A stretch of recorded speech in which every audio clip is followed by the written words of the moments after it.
Tutti gli uomini sono mortali, Socrate è un uomo, Socrate è mortale. Questo è l'esempio classico del sillogismo aristotelico che ben si attaglia a Girgenti Acque e all'altra società a lei strettamente collegata, la Idrotecne.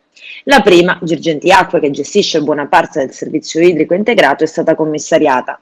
La seconda, la Idrotecne, fa capo alla medesima compagnia proprietaria, a carico della quale nel novembre 2018 sono stati accertati i presupposti interdittivi. Anche per Idrotecne sussistono elementi relativi a tentativi di infiltrazione mafiosa. A capo di Girgenti Acque Marco Campione, amministratore della società figlia di Girgenti Acque Pietro Arnone. L'interdittiva antimafia è stata recapitata ieri all'Idrotecne, a Girgenti Acque, come detto lo scorso novembre. In particolare l'Idrotecne si occupa dell'installazione di contatori e avvio delle bollette. Il provvedimento ha ricevuto il giudizio unanime di tutti i componenti del gruppo ispettivo misto e trova, secondo la prefettura, fondamento anche nelle attività di accertamento dei commissari.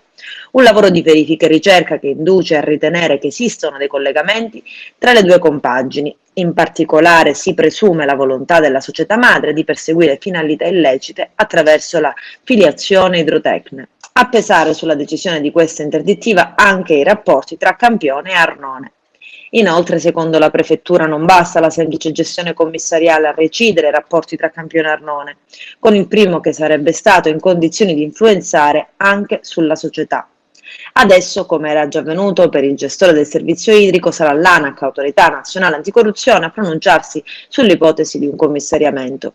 La prefettura nell'interdittiva antimafia all'Idrotecne ha evidenziato la necessità di garantire la continuità di funzioni e servizi indifferibili per la tutela di diritti fondamentali, nonché per la salvaguardia dei livelli occupazionali.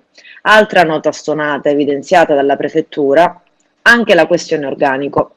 Il personale di Idrotecne è legato direttamente a Girgenti Acque.